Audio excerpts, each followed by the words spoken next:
చెప్పండి. మనుషుల అందులో విద్యార్థులం. మనం అంతా ఎవరం ఇక్కడ విద్యార్థులం. మనం ఎక్కడికి వచ్చాం? ఎందుకు? చదవడం ఎందుకు? చెప్పండి, మీకు తోచింది చెప్పండి. Very good. జీవితాన్ని ఎదిరించేటువంటి జ్ఞానాన్ని పొందడానికి చదువు అవసరం, అంతేనా? చదువు అంటే ఏంటి? ఒక జ్ఞానం, బుద్ధి, తెలివి, ఆలోచన.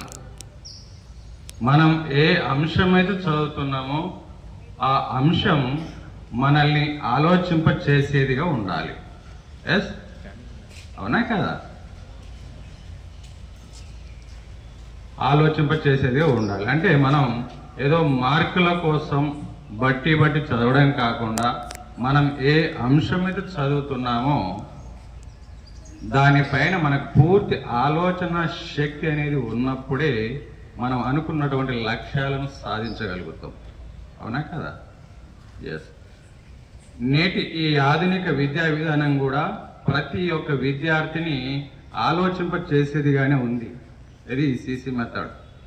కానీ మనం ఆ కోణంగా ఆలోచిస్తున్నామా లేదా అనేది మన యొక్క విచక్షణ పైన ఆధారపడి ఉంది. తెలుగు లేదని ఒక పాఠం చెప్పండి. అదని ఒకటి, ఒక పాఠం పేరు స్నేహ బంధం. ఎస్, స్నేహ బంధం అనే పాఠం చదవడం ముఖ్యం కాదు. దాని యొక్క ఉద్దేశ్యం ఏంటిది, దాని నేపథ్యం ఏంటిది, ఆ పాఠం చదవడం వల్ల మనలో కలిగేటువంటి నైతిక విలువలేంటి అనేది ఆలోచించేదిగా మనం ఆలోచించాలి. మీద ఉంటుంది చూడండి, సెకండ్ లాంగ్వేజ్కి అయితే ఒక బొమ్మ ఇస్తాడు, ఆలోచించండి చెప్పండి. అదే ప్రథమ భాష విద్యార్థులకైతే చదవండి ఆలోచించండి. అవునా కదా? అంటే మనం చదివేటువంటి ప్రతి అంశం ఆలోచింప చేసేదే ఉంటుంది.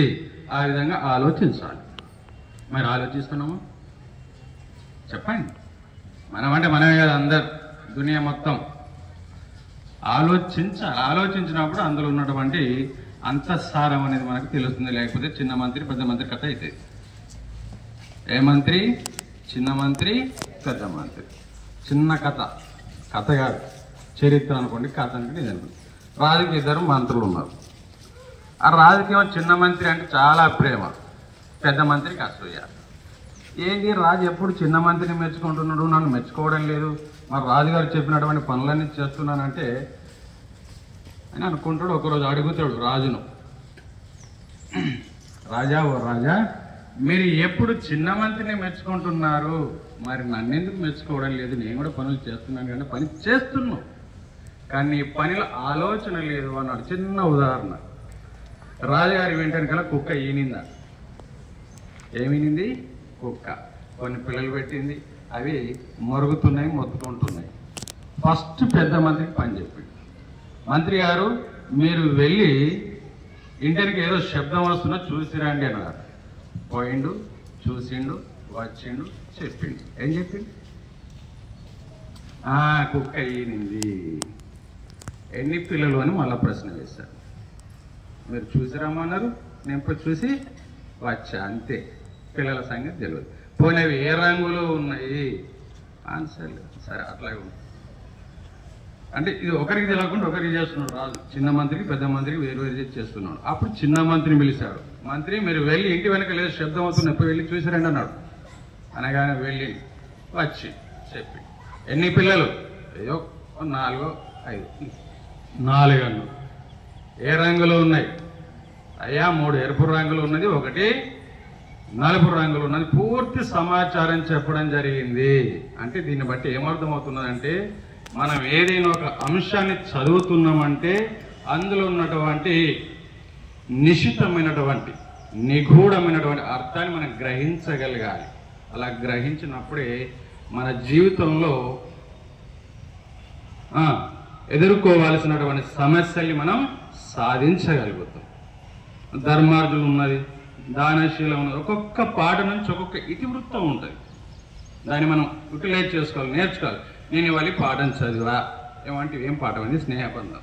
ఎస్, స్నేహితుడు అంటే ఇలా ఉండాలి, స్నేహం అంటే ఇలా ఉండాలి.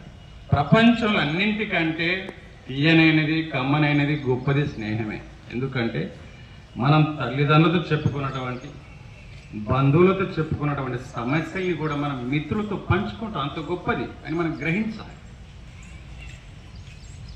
మరి మిత్రత్వం, స్నేహానికి నిర్వచనం ఏంటిది?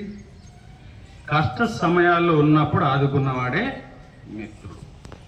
అందరి మిత్రులు కాదు, ఎంతమంది ఉన్నా మనం అందరి మిత్రులు కాదు. ఎవరికైతే సమస్య ఎదురవుతుందో ఆ సమస్యను ఆదుకున్నవాడు, సమస్యలో ఆదుకున్నవాడే స్నేహితుడు. నేను శపథం చేయాలని పాఠం చదివా. ఎస్, నన్ను నమ్మి నాతో స్నేహం చేసినటువంటి మిత్రులకు వాళ్ళకి ఏదైనా ఆపద వస్తే నా శక్తి మేరకు నేను సహాయం చేస్తానని చెప్పాలి. అది ఆ పాఠం యొక్క ఉద్దేశం. ఏదో మీదికి పైకి చదివి మార్కులకు పైకి పోయి వస్తే కానీ ఏదో స్నేహితుడు సినిమాల 2 స్కిట్ చదువుతాడు, సెలబ్రేషన్ అవుతుంది, తెలిసే ఉంటుంది. అట్లయితే పరిస్థితి. కాబట్టి మీరు చదివేదాన్ని అర్థం చేసుకుంటూ, ఆలోచిస్తూ, అందులో ఉన్నటువంటి నీటిని తెలుసుకొని పాటించేటువంటి ప్రయత్నం చేయండి. మీ జీవితంలో ఎన్ని సవాళ్ళనైనా మీరు ఎదుర్కొంటారు, సాధిస్తారు, విజయం పొందుతారు. ఓకే, ధన్యవాదాలు. చదువు అనేది ఎట్లా ఉండాలి? ఆలోచింప చేసే విధంగా ఉండాలి.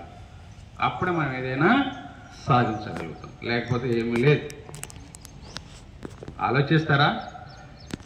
చెప్పండి. పాటిస్తారా? చూద్దాం ఇవాళ నుంచి ఎవరెంతమంది ఆలోచిస్తారో పాటిస్తారో చూద్దాం. ఓకే, ధన్యవాదాలు.